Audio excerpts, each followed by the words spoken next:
दोस्तों झूठ हम सब बोलते हैं, आप भी बोलते होंगे और हम सभी को कहीं न कहीं आदत सी हो गई है झूठ बोलने की।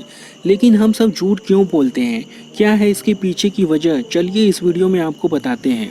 दोस्तों चाहे कोई कितने ही सच बोलने का दावा करे, तब भी आदतन वो रोज 1 या 2 झूठ तो बोल ही देता है। लेकिन ये झूठ किसी को नुकसान पहुंचाने या गलत इरादे से नहीं बोला जाता। हम सब झूठ बोलते हैं, मगर ऐसी क्या वजह है कि दिन में 1 या 2 बार झूठ बोले बगैर हमारा काम ही नहीं चलता। कुछ लोग तो इतना आदतन झूठ बोलते हैं कि जहां सच से भी काम चल जाए, वहां भी उनके मुख से झूठ ही निकलता है।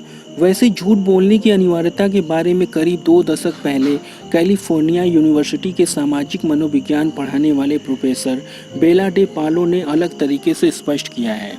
फिर इसे दस्तावेज के तौर पर पेश भी किया। पालो और उनके साथियों ने 147 वयस्कों से कहा था कि वह लिखे कि हर हफ्ते उन्होंने कितनी बार किसी से झूठ कहा, और सामने आया कि हर व्यक्ति ने दिन में औसतन 1 या 2 बार झूठ बोला।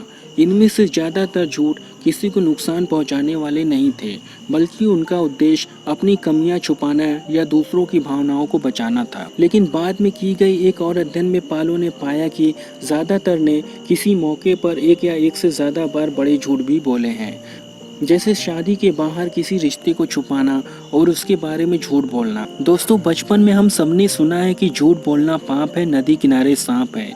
इसके बावजूद हम झूठ से परहेज नहीं करते, क्योंकि कहीं न कहीं यह हम इंसानों के डीएनए का हिस्सा है। इसके मुताबिक इंसानों में झूठ बोलने की प्रतिभा नई नहीं है। रिसर्च बताती है कि भाषा की उत्पत्ति के कुछ वक्त बाद ही झूठ बोलना हमारे व्यवहार का हिस्सा बन गया था। दोस्तों आज संसाधनों की रस्साकसी में बिना किसी ताकत और जोर जबरदस्ती के लोगों से चालाकी से काम निकलवाना ज़्यादा कारगर है, और यह झूठ का रास्ता अपनाने पर आसानी से हो जाता है। यह जानवरों की अपनाई जाने वाली रणनीतियों से काफ़ी मिलती जुलती है। दिलचस्प बात यह है कि कुछ झूठ की सच्चाई जानते हुए भी हम उस पर यकीन करते हैं। इससे हमारी दूसरों को धोखा देने की और हमारी खुद की धोखा खाने की प्रवृत्ति दिखाई देती है। खास तौर पर सोशल मीडिया के युग में यह बात गौर करने लायक है। अगर सोशल मीडिया की ही बात करें तो रिसर्च के मुताबिक हमें उस झूठ को स्वीकारने में तनिक संकोच नहीं होता जो हमारी सोच को और मजबूत करती है। आमतौर पर जब नेता दावा करते हैं कि उनकी रैलियों और सभाओं में ऐतिहासिक भीड़ जमा हुई है, तो उनके समर्थकों ने इसे बगैर जांचे स्वीकार कर लिया। बाद में पता चला कि उन्होंने जिन तस्वीरों के जरिए यह दावा किया है वो तो फोटोशॉप्ड थी।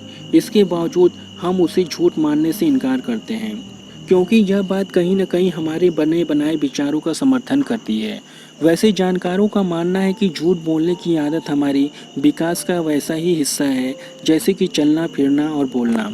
लेकिन झूठ बोलने को ही कहीं न कहीं मासूमियत खोने की शुरुआत माना जाता है। मनोवैज्ञानिकों के अनुसार बच्चे का झूठ बोलना इस बात का संकेत है कि उसका ज्ञान संबंधी विकास पटरी पर है।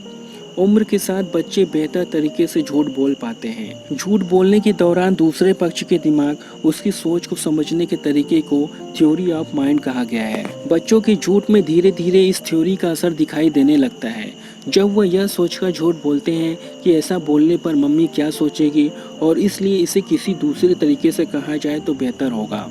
इसके अलावा यह बताने की ज़रूरत तो है ही नहीं कि झूठ बोलने के लिए कितनी योजना और आत्मसंयम की ज़रूरत पड़ती है। तो दोस्तों अब आप जान गए होंगे कि झूठ बोलने के पीछे का मनोविज्ञान क्या है। दोस्तों अगर आपको ये वीडियो अच्छी लगी तो प्लीज़ इसे लाइक, शेयर और चैनल को सब्सक्राइब जरूर करें, और बेल आइकन को प्रेस कर दें ताकि ऐसे ही इंटरेस्टिंग वीडियोस हम आपके लिए लाते रहें।